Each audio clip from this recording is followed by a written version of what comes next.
Hello and welcome back to Game Vitamins. My name is Nick, and in today's video we are going to be going over a heavily requested topic, and that is diving deeper into the PhyzBatch-9000. Yes, I got it, I've been using it a ton, and I haven't really talked a whole lot about it. So what I want to do in today's video is go over my exact start to finish, how I currently sort through products, how I break them down for the PhyzBatch, and yeah, just get a general idea of how I'm utilizing the machine, and maybe that'll just shed some light on it for all of you. Or if you have any other questions that I don't touch on, feel free to throw them in the comments down below. I will do my best to answer them. And also, that intro sounded really like sponsory, but I'm not affiliated with TCGMachines. I'll just throw that out there. A lot of people have just been asking about it since I got it. And, oh man, let me check Discord. And as Zeb was saying, let's feed the fizz. So without further ado, let's dive right into it. I'm going to bring you down to the computer and show you some of my parameters. But first, let me talk a little bit more about how the PhyzBatch works, just so if you are new here and have never even seen this thing, you have a general idea of what it does and how I utilize it. So the TCGMachine's PhyzBatch-9000, it is a card sorter. Yes, and it utilizes a 13 bin system with a 1 reject bin way over there, where you can set different parameters to each different bin and sort cards accordingly. Now, this isn't like the Roka where it will perfectly pick and place off of super specific attributes such as alphabetical to the extent of A, B, A, C, A, D, meaning the first couple letters of a card, just so then you can better integrate those cards into your inventory. But what it does do in a phenomenal fashion is sift through a very high volume of cards and allow me to pull out of all of these boxes and products that I go through, run tons of product through it, and be able to kick out the value, put the stuff that I don't need to pay as much attention to the side, and then run it through for lighter alphabetical sorts, and while it's going, I will then do the rest of the integration myself. But again, I will go over exactly what it is that I do in just a few minutes. So again, before we get into my exact setup, you're able to do settings or sorts based off of anything from alphabetical to set type to converted mana cost, mana type, whether it might be, red, blue, green, black, white, whatever. So it does have a lot of possibilities, and the biggest thing that a lot of people use these for is creating lots, because it's very easy to ensure that no duplicates go into any of these, and that if you wanted to, say, create land lots, token lots, commons, uncommons, random custom products, you can set those parameters to start filling each bin based off of those parameters, and then from there you can mark you don't want duplicates, and you can just pull them out as it finishes. So I'm super excited to lean into that a lot more moving forward, especially now that I've been able to utilize this to generate so much more bulk. I can finally utilize a large volume of bulk to create products, finally, because realistically, when you're doing it all by hand, you don't want to be creating custom products and, land lots and non-duplicate common, uncommon lots by hand, so that is what this puppy has been helpful for. And again, going through a lot of what I break down, if you've been following the channel, I focus most heavily on new product with enough spread on EV to be able to generate consistent profit. It's gotten tighter recently, but hey, we're still rolling. Things are still going well. So let's go into what I currently use it for. And hopefully, as I go through it, I might raise points that will answer questions, so on and so forth. So what I'll probably do is take you off of here and just show you the screen in a minute. But what I do to prep for utilizing the PhyzBatch. I know we want to feed the fizz, but let's just take a look at what I have been currently doing. So no matter what, you got to break your product down. Now we're not going to spend too much time on this, but you can see there's some nice fresh packs of Phyrexia, all will be one. So what I was doing on the live stream was separating it all out based off of rarity and foil, non-foil. I was doing that because it allows me to easily sort them after the fact, but realistically, when I'm doing very, very high volumes of product in a day and I can just crank through it, what I'll do is essentially open up a fresh pack.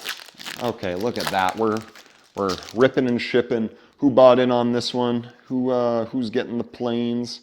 It's nothing special. So we'll take the art card, throw that in one section of a handy dandy card sorter, and then anything that is non-foil I throw into one pile, foil into another pile. This is a good example. You have a list reprint card, and I'll throw that into another. And as you do this a couple times, you're able to just create all the piles you need to. Tokens, and then again, art card, foil, full art land, and then all non-foil cards other than this bad boy in the back. We'll throw that all into their respective piles, and then boom. You just keep doing that, churn through product, and create a nice unsorted pile of cards. Now, after doing that with a couple boxes, you'll wind up with something like this. A nice little lump sum of cards. Some value here. Actually, probably about this much of that has value, but it somehow pays for, multiple boxes over. So I got, in this one, I did not realize that this card, let's see, can I get it to focus? Can I get her to focus? No? I don't know. Well, Elish Norn, the full art version, very, very cool. I pulled it and I was like, man, I think that's worth something. $100 on direct. Not shabby at all. So I'm going to set that one off to the side. Anyway, so always get sidetracked. So we have a pile of cards, and then we can start to feed the fizz. Now, I essentially just break it down like that. So then after I do all of the non-foil cards, I can move on to the big pile of foils. And then I will have all of the list cards separated out in a whole other pile. Any sort of the land cards that I want to create bundles with. The tokens. So it's like everything's at least separated out where I'm not having to create too much recurring sort. Well, essentially I don't need to run a sort that will separate them out because it takes no time at all just to manually separate it right off the bat. And then I don't need to worry about foil detection or getting my inventory incorrect. Those are all things that these machines are not like phenomenal at, but they are getting better. So what we do next in my process here is after we break down the product, we do a value sift. So value sift is number one. Let me pull you off and show you exactly how I set this up. One second.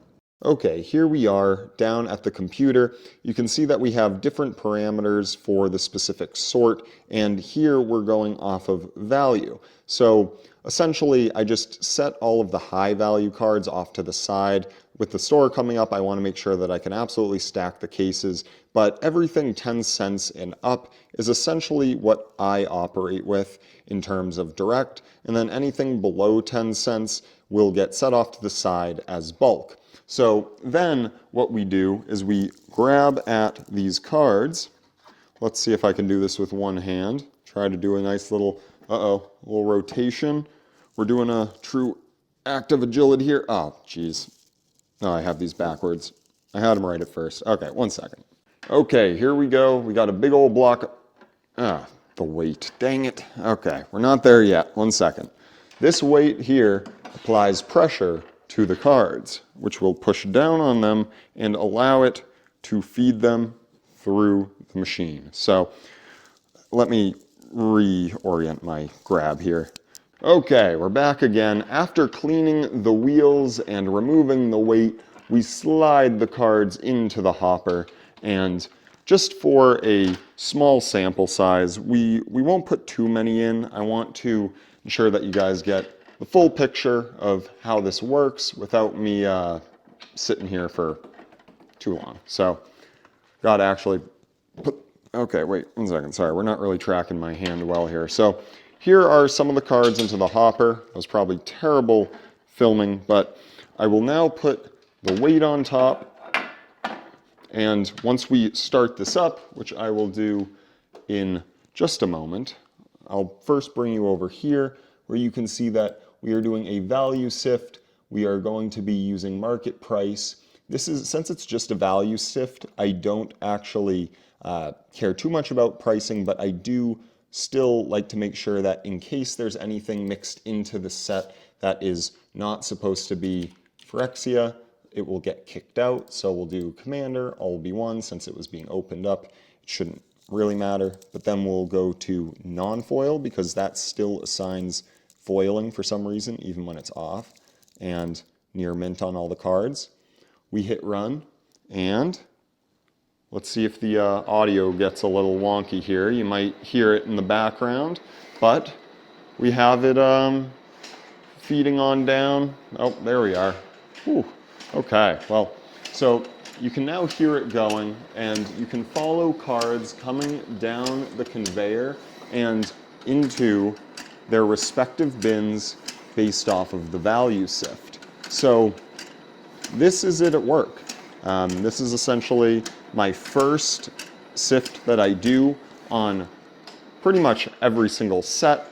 I focus on the value so I can pay attention to the cards that actually matter for the time being, and then I run it through after the fact alphabetically, so then I am able to easily integrate it into my inventory, and then I use the alphabetical sort as the CSV that I upload to TCGPlayer. So what I will typically do, let me get you back up here, is while I am having this sift, I can then go through and pretty much open product at a pace that will stay up with this for the most part. I mean, I do get behind because this moves pretty quick, but we would just go through.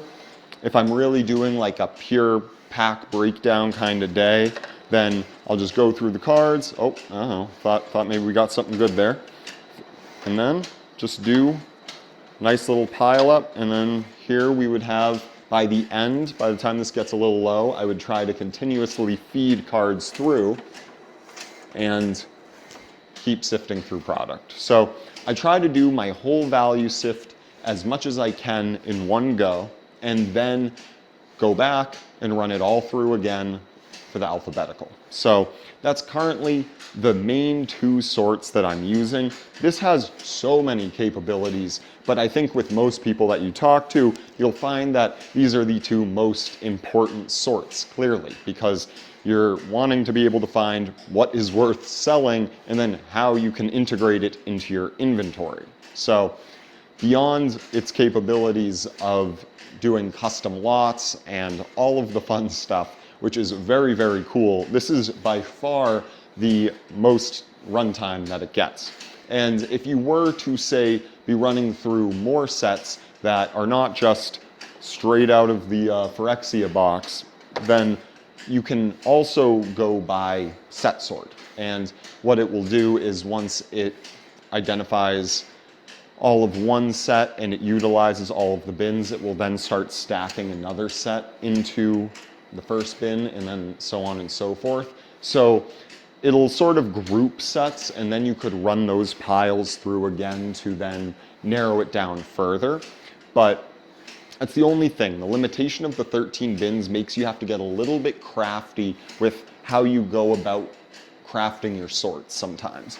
But beyond that, the speed at which it operates is phenomenal for my situation specifically. So it's just allowed me to go through so much product at such a faster rate that it's just been an absolute game changer for my operations. So I hope this gives you a rough idea of how I've been using it currently. But what I'm going to do is jump away here for a second and pull out the value sifted cards and then the alphabetically sifted cards, so you can get an idea of what it is that I do after that point to then integrate it into my inventory. Because yes, while this video is about the machine, it is more importantly about how it goes into my workflow. So let me do that, but first, let's pull you back down and just give you a little tour of the machine.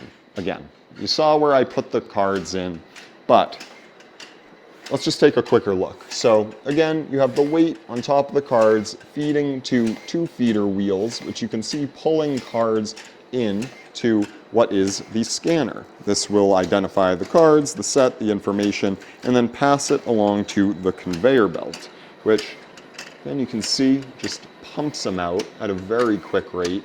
Sorry if I've been talking this whole time and you've been hearing an annoying clicking noise, but as to be expected, this thing does run kind of loud. So you can see down here, we don't have any rejects. This is where anything that is, say, not identifiable would fall into. And otherwise, you can see based off of value, we have actually this stuff might have been the wrong box. This might have been the one with a lot of commons, uncommons, because clearly this bulk pile is adding up a lot faster. But either way, we had to sift through them regardless. So that is essentially it. I mean, it is pretty simple and straightforward, realistically. Gets all added up, pull them out, feed them back through, alphabetically sort, and then integrate it into the inventory. So I'll be right back. Once this is all sorted out, I will pull out the alphabetically sorted cards and we can take a look at how those get put into the inventory. Okay, so here we are back, alphabetically sorted. Now, one thing I didn't mention is that because of the 13 bins and the number of letters in the alphabet, you have to group them. So this pile up here would be A, B, C, D, E, F, etc., etc. Some of them actually, like, S and T that just have so many cards, those don't get combined. It tries to combine the ones that just occur less often. So anyway, here they are, served up like a fine pizza pie.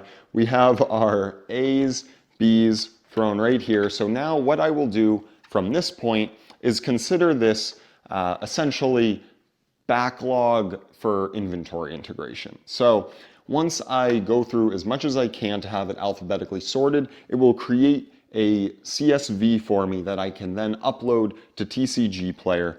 I will typically go over it one time just to make sure there's nothing weird. Sometimes it'll pick up a random ripple foil, which is not the case. That was just an example from the other day. Had like 3 sneak in there. It's because I didn't set that non-foil sort parameter. But I'll then sit down while this is sorting and do probably the most extensive part of the manual labor. Now, this is where the Roca certainly comes in handy and why a lot of people have both in the arsenal. So essentially, let me set this down. I'll try to still look at you while I do this, but I would pick up A and B.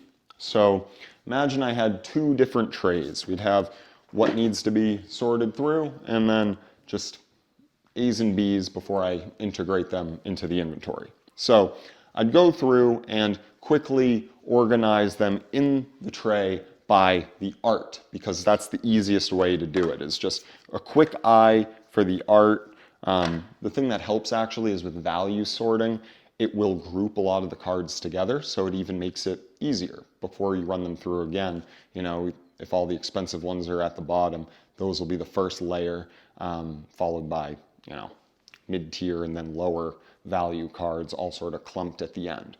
Now, I don't have enough bins for this, but you can get an idea that I'll go by the art, and then from there, because you're going through similar sets and there's only going to be so many cards within each letter that have value to be able to resell, you will then just be able to quickly eye it, put some dividers behind them, and then put them in alphabetical order and into the inventory.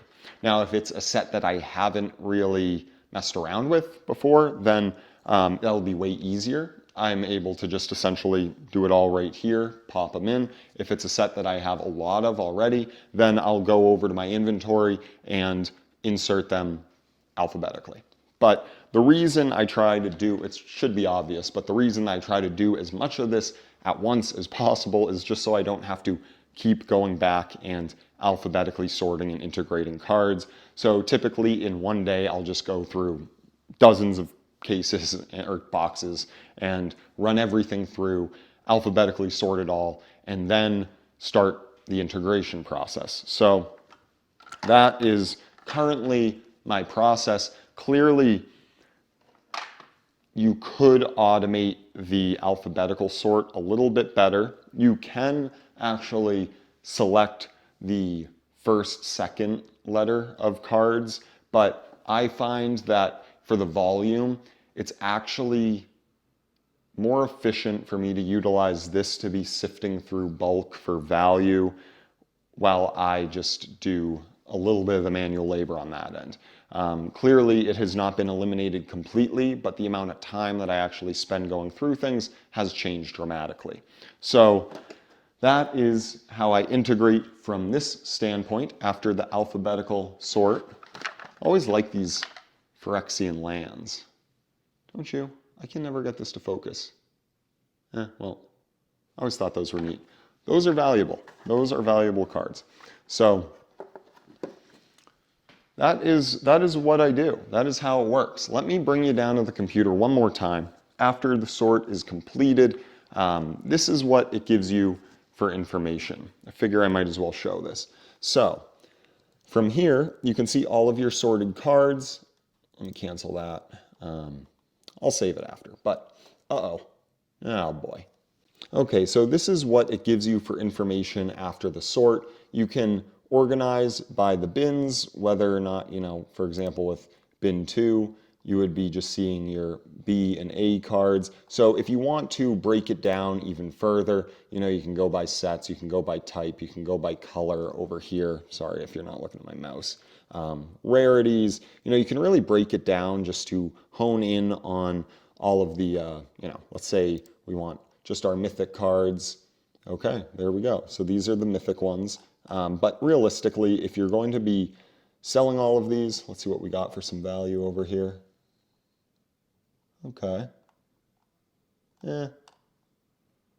Not phenomenal, but I did also set the Elish Norns aside, so there were a couple of those. But, okay, that's beside the point. So let's go back to just showing everything.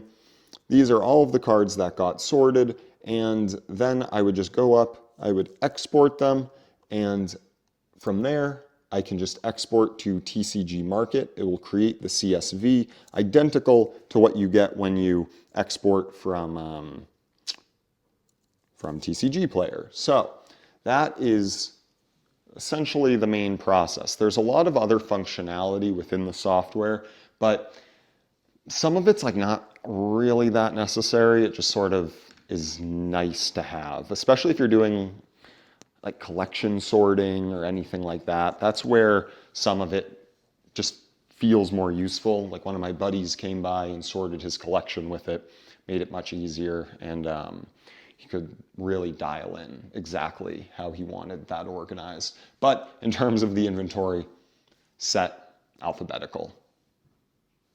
Yeah, so that is how we have been utilizing the PhyzBatch-9000 in our operations as of late.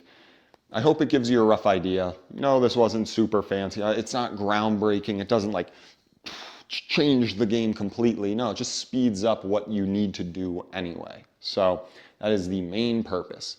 So yeah, that's about it. I don't know. How long are we? Long. It's always long. It's always longer than I think. I say that every video. But I think I'll call it there. I think you have a good idea of what it is that I've been doing. And yeah, that's the old gal right there. Maybe I should name her and like throw a sticker on the side panel or something. If you got any thoughts, throw them down below. If you've made it this long, you've got naming privileges. Yeah, I don't know. Actually, community names are never good, so we'll see if anyone wants to throw something down below. Okay, well, I'm gonna go. That is all. We fed the fizz. Zeb, thank you for that term. That's really funny. Yeah, we'll catch you in the next one. I think I've said that like 3 times now on this outro. Thank you all so much for watching. Like, subscribe, follow along for more videos. There's so much more to come. This spring, summer is going to be epic. Thank you all for following along. See you in the next one.